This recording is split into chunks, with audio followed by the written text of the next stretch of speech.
There you go. Welcome back, everybody. Hello and good morning or afternoon or evening, as it were. Good morning. Good morning, sis. Good morning, sis. Hi. Hi. We're on lesson 85. Will you read it for us? Sure. And we're still on the reviews. Yes, right? we are. Yes.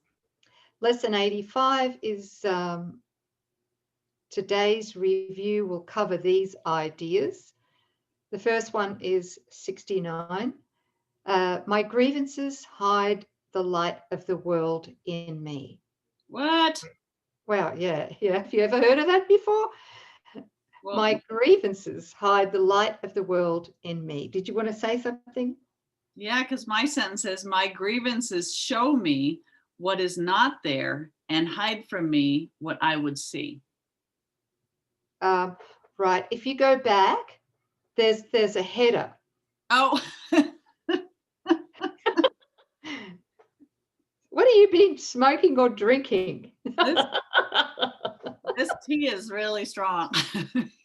Oh man, that ginger peach tea. Wow, I got right into the text. My apologies, everyone. Let's just back up. Shoop. Okay, go ahead, sis. Start again. So Remember, everything is perfect if we're prepared or willing, I should say, to to look past the appearance of a grievance. A judgment. That's a judgment that something's wrong. That's right. It would be better if that had not happened. I would be happier if that had not happened. Yeah, who would be happier, the ego or your holy self? Exactly. See? Right. Beautiful. Okay, so just for the third time, we must need to get this. My grievances hide the light of the world in me. Yes. Yeah. My grievances show me what is not there and hide from me what I would see. So I just need to stop, back up a bit, and let's just look at this. My grievances are my judgments. Let's unpack it. My grievances are my resentments. My grievances are whatever I hold against the past. Mm-hmm. Because whatever I hold against the past seems to be in the past. But if I haven't forgiven it, guess what happens? I'm seeing it now. That's right. So I'm not seeing anyone that I'm having a relationship with. I'm not seeing them as they are now. I'm not seeing the world as it really is now. I'm not seeing any situations as they are now. I am seeing them with this heavy veil from the past that I've carried with me because it's unforgiven.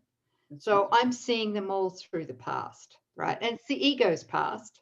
Yes. And remember that the ego, of course, wants self-condemnation or self-attack in any form. It's not fussy.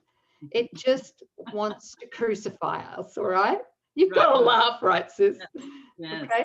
So let me just say this, that my grievances hide the light of the world in me. That means that the grievance, the judgments, actually hide my innocence from me. Mm-hmm. And my incorruptible innocence, which remember is my holiness, yes, is, and this is literal, is my immunity to everything that the ego seemed to project to attack me. Right. Okay. So it also, the grievances, the resentments also hide, or no, they don't hide, they block my higher guidance with Holy Spirit. They block it. Yes. They also block miracles, and they block my understanding of the truth. Yeah. Because miracles are seen in light. So understanding takes place in light. So if I'm blocking the light of the world in my awareness, which is what I am as the Christ, the Holy Self, I'm blocking my ability to understand anything. Because, and I need to say this, is that we think through the ego that we can understand what's happening around us. And we can understand our triggers, etc. But the truth is that if we're seeing through the ego and we're triggered, we are seeing in darkness. There is no light until we've forgiven it. So we're understanding, or we're trying to understand something that is absolutely not understandable. It's not understandable until we've forgiven it. Okay, so now I'll go to the second sentence. I just want to add that our grievances block us from the love that we want to experience. We cannot join with a brother, and we cannot extend or share or experience anything with another while that grievance is the block to that. Yeah. Absolutely, the love, right? Right. Yeah, because love is shared. It can only be experienced when it's shared. So that the grievances acts as a wall. So it's a wall to understanding. It's a wall to experiencing the light. It's the wall to extending. It keeps us in fear. It shuts off all communication, doesn't it? That's what it's intended for. Okay, so recognizing this, what do I want my grievances for? They keep me in darkness and they hide the light. Grievances and light cannot go together, but light and vision must be joined for me to see. To see, I must lay grievances aside. I want to see, and this will be the means by which I will succeed. Specific applications for this idea might be made in these forms. Let me not use this as a block to sight. The light of the world will shine all this away, and I have no need for this. I want to see. Beautiful. I like when he says, I want to see, and this will be the means by which I will succeed. What? I want to. I want it now. Instead of I wanted my grievances so mythical me can seem to have a separate experience.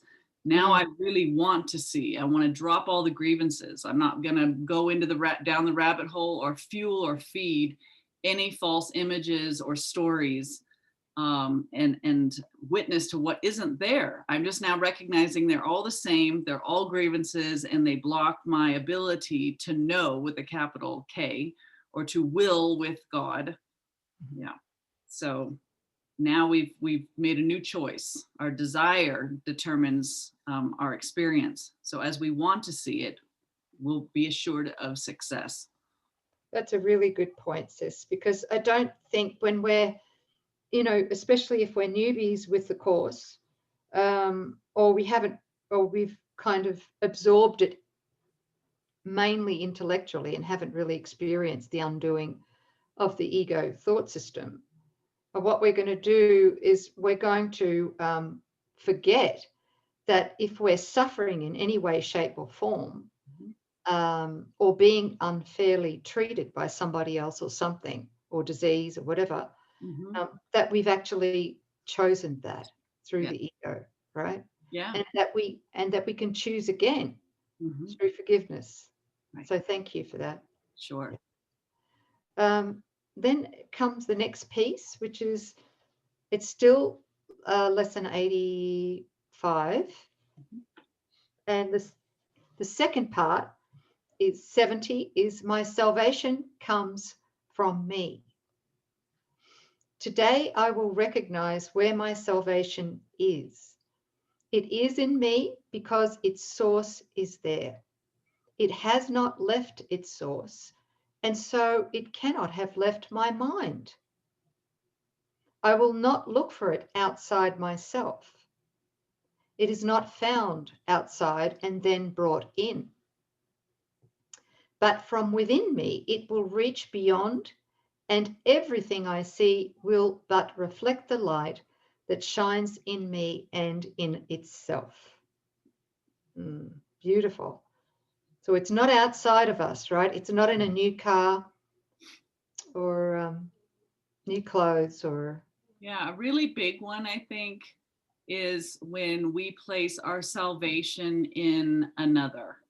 It's really big for parents to think that their children are their whole world. My daughter, my son, they're my whole world, they're my everything, right? Wow. Or in the special romantic relationship, you put your whole self-worth and your holiness, the love that you are, you've placed it in someone else. So your salvation now lies in your relationship to that person. And that relationship is based on fear, and it's fickle, and it can change, and it's tumultuous and very painful until we recognize I keep reaching to someone to make me whole, to feel okay. And he's pointing us back. It's a U-turn. It's when you're feeling that lack, it's going within. God is in my mind. God is right here with me. What God is love. So if I'm seeking the love, where is it? It's a turning around within. And once you find it there, realize that, I and the Father are one through accepting the atonement, forgiving yourself for the thought that your salvation ever lied outside of yourself. That's where you make contact with the love that overflows. That's that fountain from within that's always pouring forth. It'll never dry up. It'll never change. It will never forsake you. It cannot leave you.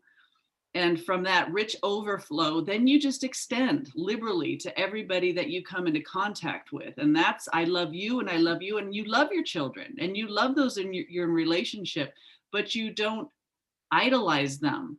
You recognize, I am that love. And then it just does what love does. It shares and extends. And that's beautiful. You'll never feel a sense of lack or anxiety. Very important teaching. Thank you. I think so. I think the specialness is the biggest one, where we place our salvation depending on the status of how we are with somebody else. Mm-hmm. Yeah. Very good. I hope that comforts somebody. Comforts me. Thank you. Yeah. Thank you. I'm just wondering where I'm at. Okay, so these forms of the idea are suitable for more specific applications. He's talking about my salvation comes from me. Let this not tempt me to look away from me for my salvation. I will not let this interfere with my awareness of the source of my salvation. This has no power to remove salvation from me. Not another person, not a situation, not a diagnosis, whatever, right? That's right. This has no power to remove salvation from me. Really, it's about resting deeply in that incorruptible innocence within. Right. Right. And just allowing it to show us or reveal to us in the light of the world we are, in the light, what really is true about ourselves or the situation. Right.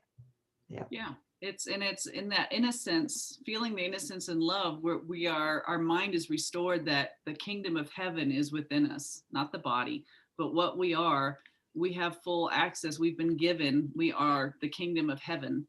And that's God's will, and it's never changed. So you have a rich resource, an ever abundant resource right there within your mind that can answer every seeming problem. There's nothing the ego thought system can provide that can actually block the power of the kingdom of heaven, and that's within. So it's a turn within, seek within.